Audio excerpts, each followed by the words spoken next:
If you were to think of the word covenant, what image comes to mind? The Ark of the Covenant, maybe? Ever so sought after by Indiana Jones? Or, going back further, how about the divine covenant between God and Noah? The promise to never flood the earth again. Just by flipping through the pages of Holy Writ, one would learn about the fulfillment of the new covenant in He who is known as the Son of God and God Himself. Generally speaking, though, one would know a covenant as a promise between two people. But as seen with the word's biblical association, a covenant cannot be taken for granted, as it's truly resolute and indissoluble. It is, as known in Guy Ritchie's 2023 action drama, a bond, a pledge, and a commitment. An unwavering bridge between two men who dare to pull one another out of the Mephistophelian flames of war and slaughter. Guy Ritchie's The Covenant delves into the war in Afghanistan, the infamous conflict that had endured for 20 years, and only continued the desire for our servicemen and women to come back home and not suffer the loss of another American life. And that is a truth to consider. Maybe not all of us, safe on our own terrain, realize just how devastating it is that in addition to families and loved ones worrying about their son, daughter, husband, or wife deployed overseas, it's just as heartbreaking for one soldier or Marine to witness their brother dying on the battlefield. Apart from Ritchie's own common gangster ventures, such as Rock and Rolla, period mysteries with prominent stylized action like Sherlock Holmes or King Arthur: Legend of the Sword, and a live-action Disney remake, Ritchie hits a different mark here, in almost the same vein as Tarantino moved away from his rehashes of crime and violence, in the film bro realm, by telling a sweeter and sentimental tale in Once Upon a Time in Hollywood. With The Covenant, Ritchie strikes a more solemn tone about Green Beret Master Sergeant John Kinley, played by Jake Gyllenhaal, who only knew about taking orders from his higher-ups and, at times, nuancing those orders so as to obtain the desired result. That is, until he must truly defy the stubborn government, full of elitists and warhawks, so as to save the one man who saved him, Dar Salim's Ahmed, an initially questionable but loyal Afghan interpreter. Speaking of Guy Ritchie's maturation in filmmaking, it can also be seen as a subdued form, apart from his previous usage of fast-paced edits and haphazardly high-octane violence.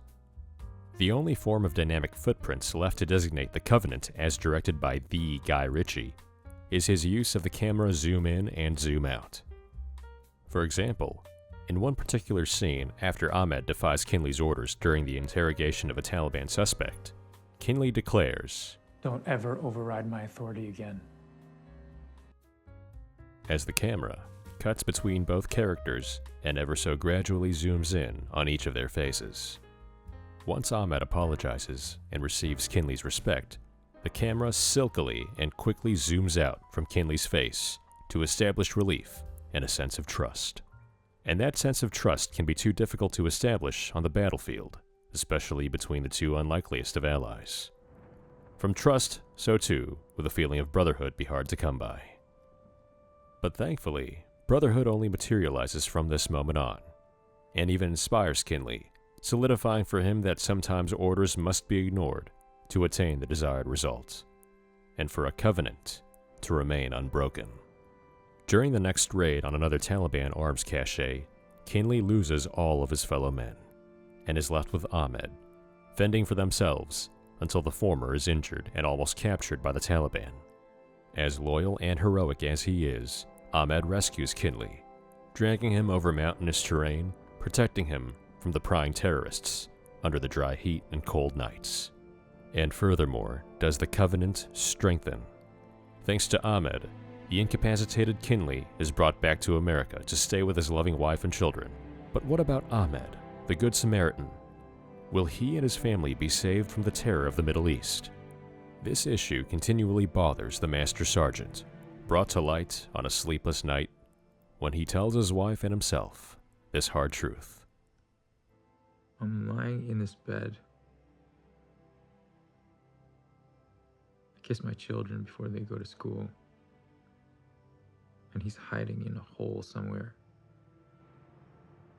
A hole he can never get out of. a hole that we put him in.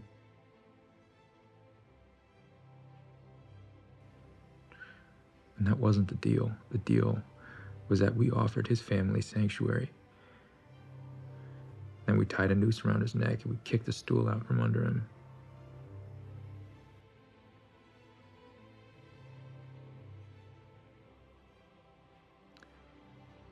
I should be in that hole. As anyone would know, and even if there are stragglers who would disagree, a soldier is someone who fights for the safety and integrity of his nation. And on the battlefield, the soldier also fights for the safety of his own fellow men and women. Those who serve deserve our respect. But like the rugged individual who's beaten down by career politicians as seen in Capra's Mr. Smith Goes to Washington, or the everyman in Roger Thornhill, choosing to play the deep state at their own game via secret tactics and chases across America in Hitchcock's North by Northwest, Jake Gyllenhaal's Master Sergeant John Kinley must not only fight the Taliban to save his friend, but also fight against the failed system of an overarching government by himself, to accomplish his mission and retain his covenant. One man versus many.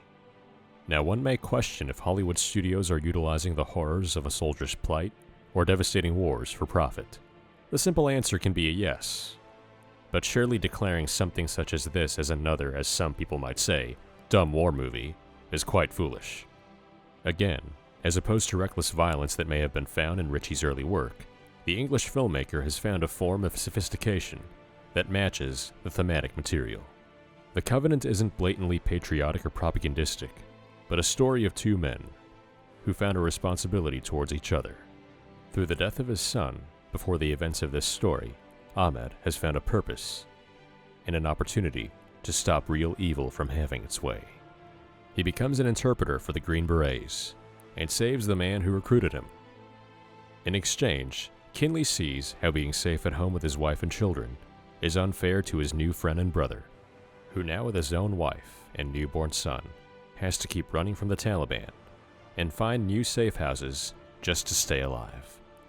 Either Kinley chooses to stay behind and live in harmony, or he descends from paradise, back down the staircase to hell, rescue his friend, and bring him to his home of greener pastures and concrete jungles.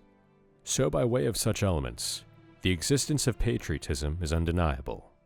Not only a loyalty to one's country, but loyalty to each other. An agreement between two friends. Not only an agreement, but a solemn oath to help one another rise out of bondage, as has been seen throughout every mission enacted overseas.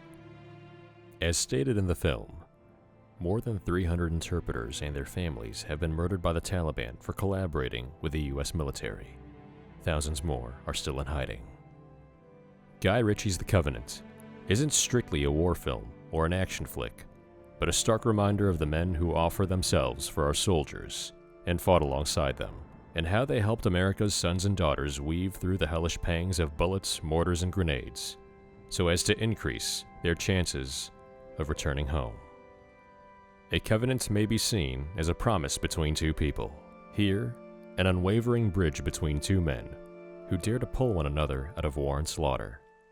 But truly it is, as steeped among us lowly humans and the divine, a solemn bond, pledge, and commitment that isn't without true sacrifice and is deserving of our respect.